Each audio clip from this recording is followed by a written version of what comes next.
The courtroom is buzzing, shuffling papers, murmured conversations, filling the air. The bailiff's voice cuts through case number 4826. The state versus Michael Harris. At the judge's bench, a man in his 40s, robed, dignified, glances up from his notes and freezes. His gavel hand stops midair. His eyes lock onto the defendant. A man in worn slacks, a borrowed shirt, hands clenched at his sides. Judge Alex Parker feels his stomach twist. Michael, his voice cracks. The prosecutor frowns. The gallery turns. Michael Harris swallows hard. "It's me," Alex gasps ripple across the room.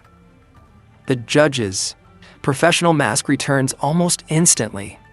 But there's no hiding that flicker of recognition. And something else? They haven't seen each other in 25 years. Once, they were inseparable, until life tore their worlds apart, and now one holds the gavel. The other's future depends on it. Michael and Alex grew up on the same street. Summers spent building tree houses, playing baseball until the sun disappeared, swapping stories about their big dreams. Michael wanted to help people, maybe as a teacher, maybe in social work. Alex dreamed of becoming a lawyer, then a judge, so I can make sure the good guys win, he'd say. But high school has changed things. Michael's father suffered a work injury, hospital bills, crushed the family. His mother took two. Job's Michael worked nights to help. College drifted out of reach. Alex, meanwhile, got a scholarship to a private university. They promised to stay in touch, but calls became rare, visits rarer. Years passed. Michael worked with community programs, mentoring kids at risk. It wasn't glamorous, but it mattered to him. Then, one night, life flipped upside down. A community charity reported missing funds, thousands gone. The state accused Michael of embezzlement, claiming he forged documents to steal from the very people he served. He swore he was innocent, but the evidence seemed stacked against him, and now he stands in court, facing his childhood best friend. As judge, the prosecutor paces deliberately. "Your Honor, the defendant abused his position, funneled money into his own account, and betrayed the trust of this community." Michael feels eyes burning into his back from the gallery. Some are strangers, others are people he once helped. He glances at his mother. She's clutching her purse like it's the only thing holding her together. During a recess, Michael approaches Alex in the hallway. "Do you think I did this?" Michael's voice is low but heavy. Alex avoids his eyes. "It's not about what I think, it's about the evidence." Michael's jaw tightens. "Evidence can be planted. You taught me that." For the first time, Alex looks at him conflicted. But the bailiff calls court back into session before more can be said. Back at his table, Michael reviews the financial ledger entered into evidence.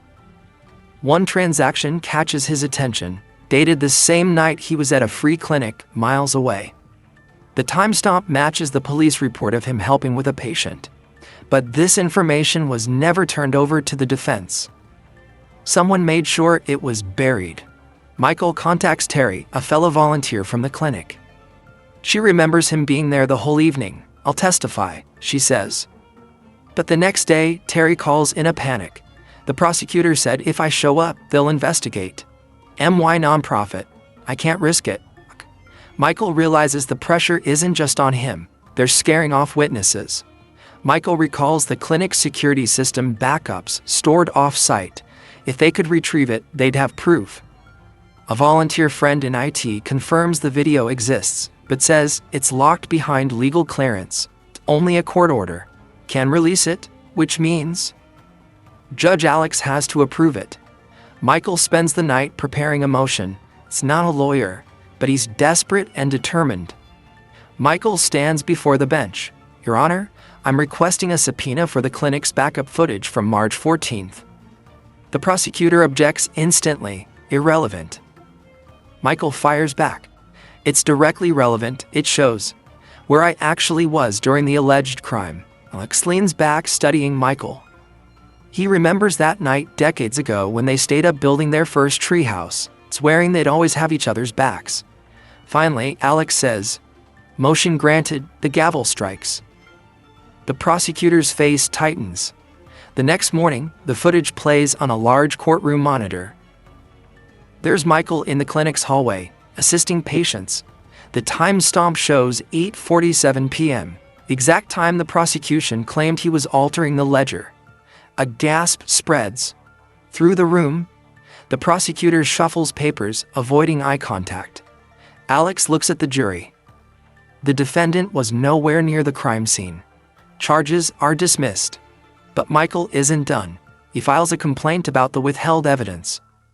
Within weeks, the prosecutor's office confirms misconduct. The missing ledger entry was deliberately hidden. The responsible party, a senior investigator, now suspended. After court, Alex finds Michael outside on the courthouse steps. "I'm sorry," Alex says quietly. Michael nods.